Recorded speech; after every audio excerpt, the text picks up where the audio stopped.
I think anyone that would look at my childhood would not anticipate that it would lead to prison.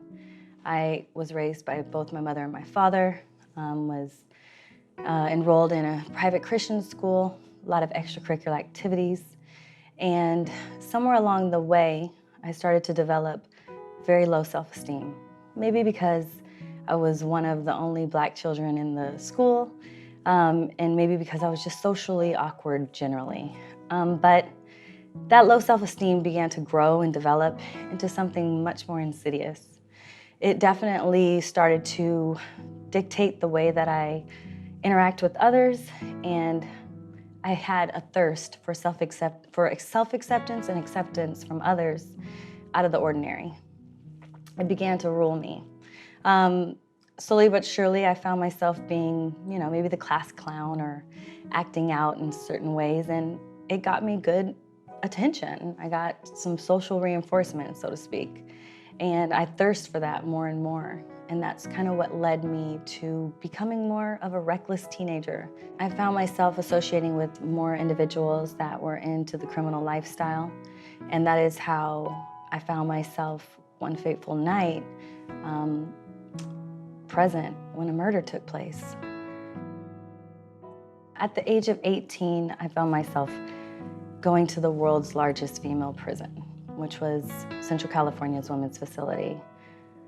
Throughout the years, I continued to struggle emotionally. I experienced depression, considered suicide, and thought that my life was worthless. I was socially expelled out of society, and I just was being reflected back from others in society that I was trash. And so I really didn't have much to strive for within myself. Throughout that, I did a lot of self-reflecting, thinking about my thinking.